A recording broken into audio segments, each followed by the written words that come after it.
안녕하십니까. 한겨레 캐스트 2013 주간 이슈 전망 시간입니다. 저는 정치부 성환용입니다. 2013년 상반기 재보궐선거죠. 4월 24일 선거가 임박했습니다. 수요일 새벽 6시부터 저녁 8시까지 투표를 하면 밤 11시쯤 결과가 나올 것 같습니다. 이번 재보궐선거는 박근혜 정부가 들어선 뒤 처음 치러지는 선거입니다. 대통령 취임 뒤 첫 번째 선거는 보통 여당이 유리한데요. 이번 선거도 여당이 대체로 앞서가고 있습니다. 오늘은 4월 24일 재보선 그리고 선거 이후 전국을 전망해보는 시간을 갖도록 하겠습니다. 정치부 김남일 기자 나오셨습니다. 안녕하세요. 예, 안녕하세요. 예, 김남일 기자는 한겨레 20일에 있을 때 한겨레 캐스트를 진행했는데요. 예. 지난번 인사에서 정치부로 이동을 했죠. 정치부에 와 보니까 어떻습니까? 일단 그때 20일에 있을 때 앵커 자리를 제가 맡았었는데요. 일단 그러니까 게스트 자리에 앉다 보니 앵커가 훨씬 좋은 것 같긴 합니다. 그렇습니까? 저는 지금 정치부의 새누리당을 담당하고 있습니다. 근데 밖에서 여의도를 들여다볼 때와 안에 들어와서 보는 게 확실히 다르긴 하는데요. 첫 번째 느낀 인상은 일단 국회의원들이 이른바 삽질만 하는 게 아니라 열심히 일하는 모습도 들어가니까 보이긴 합니다. 그게 좀 다른 것 같네요. 예, 앞으로 김남일 기자의 그 정치 이야기는 여러 차례 좀 기회를 갖고 들어보도록 하겠습니다. 예. 자, 먼저 재보선 판세에 앞서서 이번에 처음 도입했죠. 사전투표 예, 얘기를 예. 좀 해보도록 하겠습니다. 지난 금요일과 토요일에 사전투표를 했는데요. 유력한 후보들이 4월 24일 투표 당일이 아니라 금요일 아침에 미리 사전투표를 하는 그런 모습을 연출했습니다. 지금까지는 투표 당일 아침에 후보들이 투표하는 모습. 예. 이 언론의 중요한 취재 대상이었는데요. 이제는 그런 관행도 좀 바뀌게 된 것 같습니다. 사전 투표율이 평균 4.78% 나왔고요. 국회의원 선거구는 평균 6.93%가 나왔는데요. 어떻습니까? 그 정도면 높게 나온 건지 궁금합니다. 김남일 기자가 먼저 사전 투표에 대해서 평가를 해주시면 좋겠습니다. 예, 일단 뭐 인상적인 장면 하나 먼저 드릴게요. 지난주 금요일이죠. 19일이었습니다. 19일 오전 8시 반쯤에 그 서울 노원병에 출마한 무소속 안철수 후보가 상계 구동주민센터에서 사전 투표를 했습니다. 이게 상계 구동주민센터는 또 그 안철수 후보 주소지도 아닙니다. 그러니까 다른 네. 주민센터에서 투표를 한 건데요. 이제 상징적으로 사전 투표는 어디서도 가능하다 이걸 보여주려고 어떤 액션을 취한 걸로 보입니다. 자, 사전 투표 때문에 재보선 투표율이 좀 올라갈 것이다 이런 예측들이 많은데요. 얼마나 올라가게 될까요? 선거사상 사전 투표가 처음 실시되다 보니 투표율 예측에 신중할 수밖에 없습니다. 그렇군요. 예. 그 사전 투표 참여자와 원래 선거 당일에 투표하려 했던 그 사람과의 교집합이 어느 정도 크기가 되느냐, 이게 실제 투표율이 얼마나 증가할 것이냐로 이제 모아질 텐데요. 중앙선거관리위원회 역시 이제 마찬가지로 신중합니다. 선관위 쪽은 그 사전 투표 제도의 도입에 따라 투표한 사람들과 어차피 4월 24일에 투표하려는 사람들이 섞여 있어서 정확한 계산을 할 수 없다, 이런 입장인데요. 그럼에도 이번 사전투표로 투표율 상승 효과는 한 5% 정도. 5%포인트. 예, 5%포인트 정도 올라갈 것으로 지금 추정을 하고 있습니다. 네, 보통 재보선 투표율이 30%대면 좀 낮은 편이고요. 예. 아무리 높게 올라가 봐야 50% 넘기기가 쉽지 않은데. 그러니까 2011년 4.27하고 11.6 재보선 때가 보니까 각각 39.4%, 45.9%였습니다. 그러니까 그냥 상술적으로 5%포인트를 붙인다고 하면은 뭐 한 40% 중반? 이 정도로 이제 예상할 수도 있겠다. 네. 이 정도로 자, 추정할 수 얼마나 나타날지 두고 보도록 하겠습니다. 자, 사전 투표는 이번에 새로 도입한 그 통합선거인 명부 때문에 예. 가능하게 된 건데요. 내년 지방선거부터는 좀 더 위력을 발휘할 것이다. 이런 관측이 있습니다. 그게 왜 그렇다는 것인지 김남일 기자가 좀 쉽게 설명을 해주시면 좋겠습니다. 일단 뭐 모집단이 훨씬 커지기 때문에라고 이제 하면 약간 추상적일 수 있겠는데요. 그러니까 사전투표 제도는 그 말씀하신 것처럼 내년 6월 4일 지방선거에서 이제 좀 더 위력을 발휘할 것으로 보는 분들이 많습니다. 이게 전국 부재자 투표소를 하나로 묶은 통합선거인 명부가 사용되기 때문인데요. 그러니까 이 말씀은 뭐 예를 들면 이렇습니다. 제가 지금 서울 종로구 지역구에 살고 있는데요. 만약에 내년 지방선거를 앞두고 제가 부산 민심 취재를 위해 부산에 내려갔다. 출장을 갔다. 예, 출장을 가서 예. 거기서 그 서울시장에 출마한 후보에게 부산에 있는 한 주민센터를 찾아가서 제 신분증만 제시하면 바로 투표를 할 수가 있습니다. 아, 네, 그렇군요. 예. 그 뭐 어떤 시간적인 제약, 뭐 공간적인 제약이 상당히 완화되기 때문에요. 그게 일단은 어쨌든 지금같이 작은 선거구 안에서 그 뭐 투표 집단이 적은 이런 상황에서는 그 효과가 약간 미묘할지 모르지만 그걸 전국 단위로 넓혀놨을 때는 굉장히 큰 좀 뭐 효과로 나타나지 않을까 이렇게 예상하는 분들이 많습니다. 예, 그 읍면동 단위로 부재자 투표소가 설치된다고 하죠. 예, 그 전국에 3,479개 읍명동에 설치된 투표소 중 아무 데서나 투표를 할 수가 있는데요. 그게 그 투표일 전, 그러니까 그 전주 금요일과 토요일에 신분증만 제시하면 이제 투표를 하실 수가 있고요. 그러니까 이게 최근 이게 한국 선거제도에 외국에서 관심이 굉장히 많습니다. 이게 뭐 중앙선관위 같은 경우는 이런 선거제도를 좀 이른바 수출도 하겠다는 한류 상품처럼 것이죠. 수출하겠다는 막 의지도 밝히고 있을 정도로 그러니까 사실 저희도 굉장히 이거 괜찮은 선거제도인데 하는 게 실제 이제 외국에서도 관심을 보일 수 있는 거죠. 자, 사전 투표 얘기는 이 정도로 하고요. 이번에는 각 선거구별로 판세를 좀 짚어보도록 하겠습니다. 국회의원 선거는 모두 세 곳에서 치러지는데요. 자, 우선 서울 노원병 안철수 후보가 쉽게 당선이 되는 건가요? 이게 뭐 약간 뭐 얘기들은 엇갈리지만 사실상 이미 판세는 결정된 거 아니냐 이런 말들이 많긴 한데요. 일단 현재는 지금 여론조사 결과를 발표할 수 없는 기간입니다. 아시겠지만요. 근데 어쨌든 가장 마지막 여론조사 결과, 그러니까 지난 한 15, 16일 이 어간에 조사된 결과를 보면 안철수 후보가 한 44.7% 정도 지지율을 얻고 있고요.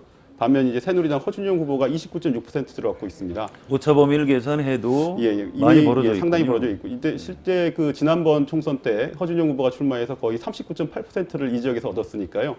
한 뭐 그냥 드러나는 것만 봤을 때 한 10% 정도 빠졌다. 그래서 조금 허준영 후보는 어려운 거 아니냐 이런 이제 관측들이 나오고 있고요. 실제 새누리당 안에서도 사실상 안철수 후보의 여의도 입성을 전제로 한 어떤 이제 얘기들이 오고 가고 있는 게 뭐 현실입니다. 근데 어쨌든 허준영 후보가 그래도 아까 전에 말씀드렸듯이 39.8% 지난번 총선에서 탄탄하게 다져놓은 지역 기반이 실제 있습니다. 무소속 후보와 달리 어쨌든 당 기반이 있는 후보이기 때문에요. 그래서 투표율이 상대적으로 낮은 사전투표제를 실시해서 조금 올라갈 것으로 예측은 되지만 어쨌든 투표율이 상대적으로 낮은 보궐선거에서 어떤 변수로 이게 작용하게 될지는 조금 뭐 조심스럽게 그냥 지켜보고 있다. 여당의 조직표를 우습게 보지 말라, 뭐 이런 얘기가 있습니다. 예, 좀 지켜보도록 하고요. 자, 김무성 후보가 출마한 부산 영도사정은 어떤가요? 예, 이른바 정치권에서 무대라고 불리죠. 김무성 후보. 집권 여당 후보에게 힘을 실어달라는 그 힘 있는 일꾼론을 내세우고 있는데요. 반면 이쪽 민주통합당 김비호 후보 쪽은 박근혜 정부 초기 인사 실패 등 불통을 이른바 심판해야 한다는 그 박근혜 정부 경존론으로 서로 맞붙고 있습니다. 어차피 근데 그 부산이라는 지역이 여당의 세력이 워낙 강한 지역인데다가요. 게다가 이제 새누리당 김무성 후보의 무게감까지 더해지면서 일찌감치 판세는 정해진 것 아니냐라는 게 좀 분석이 지배적인데요. 그 지역에 통합진보당 후보도 출마하셨죠? 예. 그 통합진보 민병렬 후보가 지금 나와 있는데요. 네. 근데 실제 좀 예상과 달리 상당한 지지율을 얻고 있습니다. 거기 김비호 후보가 15% 정도 지지율을 얻고 있는데 통합진보 민병렬 후보 역시 워낙 그 지역에 열심히 뭐 일을 해왔다고 소문이 나 있더라고요. 그래서 같은 15% 정도. 네, 지난 총선에서 그 지역이 통합진보당 후보가 그 야권 단일 후보로 나갔던 지역이라는 특수성이 있습니다. 그 후광구가 좀 작용한 것 같습니다. 예, 알겠습니다. 자, 부여 청양에서는 역시 좀 정치적인 거물이죠. 예. 충남지사를 했던 이완구 후보가 앞서간다고 하는데 어떻습니까? 여기는 뭐 이완구 후보가 압도적인 우위를 보이고 있다고 하는 게 맞는 편일 것 같습니다. 이완구 후보 지지율이 어쨌든 그 공표 기간 직전에 조사된 결과에 따르면 한 65.3%. 네, 진짜 압도적이군요. 예. 반면 민주당 황희석 후보가 11.4%, 천성인 통합진보당 후보가 4.4%이 정도에 그치고 있는. 네, 그 지역도 오차 범위를 이미 벗어났네요. 예, 예. 알겠습니다. 자, 이번에는 조금 성급한지는 모르겠습니다만, 자, 선거 결과가 전국에 어떤 영향을 미치게 될지 좀 간단하게 살펴보도록 하겠습니다. 자, 먼저 새누리당 입장에서는 이제 김무성, 이완구 이런 거물들이 국회에 들어오면 아무래도 좀 분위기 변화가 있을 것 같은데요. 특히 그 황우여 대표가 불안하겠어요. 어떻습니까? 이제 밖에서 아까 이제 들어와서 정치권에 들어와서 취재할 때 밖에서 볼 때 차이가 뭐냐고 했을 때 사실 이런 어떤 정치 거물들의 어떤 무게감, 위치감 이런 게 사실 밖에서는 선뜻 안 느껴지는데 실제 들어가서는 이 원외에 있는 분들이 원내로 들어오는 거에 대한 이제 어떤 분석들이 굉장히 많더라고요. 그만큼 이제 이분들이 들어오면은 뭔가 어떤 정계 개편이나 당내 어떤 세력 변동이 이제 시발점이 된다 이런 의미를 갖는 것 같은데요. 일단 김무성 후보는 한때 그 박근혜 대통령과 입장 차이로 이제 이른바 탈박으로 분류가 됐지만 이제 친박 계열과 비박 계열 의원들을 두루 아우르는 친화력이 워낙 강한 분입니다. 리더십이 있는 사람이죠. 그래서 이제 이번에 복귀를 할 경우 유력한 이제 당 대표로 거론이 되고 있는데요. 현재 황우여 대표 임기는 한 1년 정도 남았죠. 전당대회 열리기까지 1년 정도 남았는데 어쨌든 황우여 대표에 대한 현재 비판의 목소리는 당내에서 많습니다. 그러니까 최근 청와대에 있던 인사 참사에도 별로 당내에서 뭐 이렇다 할 목소리를 못 내고 있다. 예. 그래서 이게 좀 약한 거 아니냐, 끌려가는 거 아니냐 이런 비판이 많은데요. 이런 상황에서 만약에 김무성 후보가 이제 원내로 진입을 했을 경우 이 1년 남은 전대에서 당대표가 바뀌는 게 아니라 오늘 10월 30일 재보궐선거 결과를 보고 어떤 정치적 후폭풍이 있을 때 미리 김무성 후보가 의원이 이제 의원으로 가정했을 때 이 조기 등판하는 거 아니냐. 그래서 당대표가 일찍 바뀌는 거 아니냐. 이런 이제 근데 황우여 대표도 만만한 정치는 아닌데요. 그 말씀을 드리려고 했는데요. 그러니까 돌아보니까 황우여 대표에서의 정치권 별명이 어당팔이라고 하더라고요. 그러니까 좀 설명을 해주시죠. 이게 일반적인 정설은 어리숙한 당수 8단. 그래서 당수는 이른바 가라데를 말하는 거죠. 그러니까 이 당수를 갖다 다른 말로 하면 정치력이 됩니다. 그래서 뭔가 사람이 허실실 웃으면서 어리숙한데 그 웃음 속에 본인 것을 다 챙기고 그 웃음을 보고 이렇게 방심하고 있던 사람들은 다 뺏기게 된다는 네. 아주 그 노련함을 상징하는 이제 별명인데요. 그래서 아마도 황우여 대표가 뭐 무대가 이 원내로 진입한다고 해서 호락호락 당하겠느냐, 1년 동안 본인 것을 다 챙기지 않겠느냐 이런 또 이제 분석도 있습니다. 예, 두 사람의 당내 싸움이 좀 볼만하겠네요. 예. 자, 안철수 후보가 당선되면 안철수 신당을 만든다 이런 얘기가 있던데요. 정치부 기자들은 어떻게 전망합니까? 이 안철수 후보의 본인의 마음은 정말 안철수 후보밖에 모르는 것 같은데요. 어쨌든 안철수 후보 선택지를 두고 신당 창당이다, 민주통합당 입당이다, 아니면 현재처럼 무소속을 당분간 유지한다 이런 다양한 시나리오가 거론되고 있습니다. 근데 안 후보가 최근 언론 인터뷰에서 경우의 수는 다 가능한 방법들이다. 그러니까 이 말은 좀 적절히 해석하면 신당 창당도 배제하지 않는다. 이런 해석이 가능하거든요. 근데 당장 만약에 안 후보가 원내에 진입한다고 하더라도 원내에 마땅한 세력이나 기반이 부족한 상황에서 그 민주통합당 의원들 혹은 새누리당 의원들 일부가 안 의원 쪽으로 따라 붙겠느냐. 이거에 회의적인 또 시각도 상당히 있습니다. 쉽지는 않을 것이다. 그런 말씀이시네요. 하지만 뭐 이게 신당 창당이 만약에 가셔야된다면은 이게 뭐 야권이 분할 가능성은 충분히 있는 것이고요. 네, 알겠습니다. 민주당에서는 안철수 후보가 매기 역할을 할 수 있을 것이다. 이제 이런 얘기를 하는데요. 미꾸라지를 좀 건강하게 운반하려면 수조에다 매기를 한 마리 넣어두면 도망 다니느라고 건강해진다. 이런 말이 있는데요.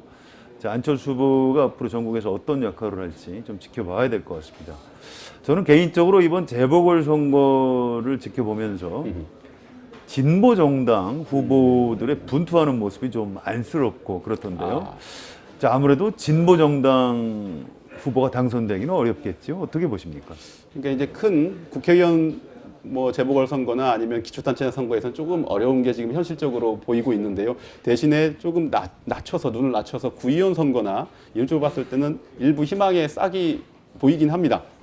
일단 뭐 노원병에서는 아시겠지만 노회찬 전 의원 아내인 김지선 진보정의당 후보가 분투하고 있습니다. 근데 애초 한 15%로 시작했던 지지율이 지금 한 10%까지 좀 떨어진 측면이 있고요. 오히려 떨어졌군요. 예. 네. 구의원 보궐선거가 치러진 서울 서대문구 같은 경우는 통합진보당의 차승현 후보가 현재 그 지지율 17.6%로 1위를 달리고 있습니다. 네. 이게 원래 정두현 의원이 3선을 했던 지역구고요. 또 이쪽에 민주당 호남 향후회가 굉장히 세가 센 곳이라고 합니다. 그런데도 이 통합진보당 쪽 후보가 1위를 달리고 있을 정도로 선전을 하고 있기 때문에 아마도 4.24 재보궐선거에서 좀 좋은 소식이 들릴 수도 있을 것 같습니다. 자, 좀 궁금한 거 한 가지만 더 여쭤볼게요. 감각적으로 답변을 해주셔도 괜찮습니다. 자, 진보 정당이 작년에 경선 부정 사건 때문에 국민들한테 큰 실망을 줬는데요. 당 자체도 지금 둘로 쪼개져 있습니다. 자, 김남일 기자가 보시기에는 진보 정당 회생할 수 있다고 보십니까? 일단 그 지금 뭐 선거 판세에도 나타났지만 큰 데가 아니라 일단 밑에서부터 작은 것부터 이렇게 다져나가는 후보들이 이제 계속 있고요. 근데 그분들이 실제 그 지역에서도 어떤 뭐 호응을 얻고 있고 지지 기반을 넓혀가고 있는 상황에서 일단 뭐 어떤 밑에서의 움직임이 좀 큰 쪽에서 중앙 정치에서도 좀 효과를 보지 않을까, 또 아니면 봐야 되지 않을까, 이렇게 좀 그냥 이 정도 선에서 말씀드리는 게 맞을 것 같습니다. 네, 기대를 해보도록 하겠습니다. 자, 대통령 선거가 끝난 뒤에 정치, 정당 그리고 국회에 대한 관심은 뚝뚝 떨어지고 있습니다. 정치 뉴스는 온통 박근혜 대통령으로 채워지고 있는데요. 그러나 대통령 혼자 모든 일을 다 하는 시스템은 민주주의가 아닙니다. 우리나라에서 대통령이 할 수 있는 일은 사실은 생각보다 많지가 않습니다. 4월 24일 재보궐선거는 국회의원 3개 선거구, 또 기초단체장 2개, 광역의원 4개, 기초의원 3개 이렇게 여러 군데서 투표가 이루어집니다. 재보궐선거는 아무래도 관심이 낮을 수밖에 없는데요. 투표율이 너무 낮으면 선출직 공무원들의 대표성이 떨어지면서 여러 가지 문제가 발생하게 됩니다. 선관위에서 투표율을 끌어올리기 위해 이번에 사전투표 제도를 도입한 것도 민주주의의 핵심인 선거 시스템을 건강하게 유지하기 위한 노력으로 평가할 수가 있습니다. 국민이 정치에 대해서 제대로 된 관심을 갖지 않으면 정치는 괴물이 되어서 국민들을 다시 공격하게 됩니다. 독일의 나치 정권 그리고 일본의 군국주의가 그렇게 출현했습니다. 아무리 미워도 절대로 포기할 수 없는 것, 포기해서는 안 되는 것이 바로 정치입니다. 이틀 남은 4.24 재보선 그리고 그 이후 전국에 대해서 많은 관심을 가져주시기 바랍니다. 한겨레 캐스트 2013 오늘 순서 여기서 마치겠습니다. 지금까지 김남일 기자가 도움 말씀을 해주셨습니다. 감사합니다. 네, 감사합니다. 저는 정치부 성환용이었습니다.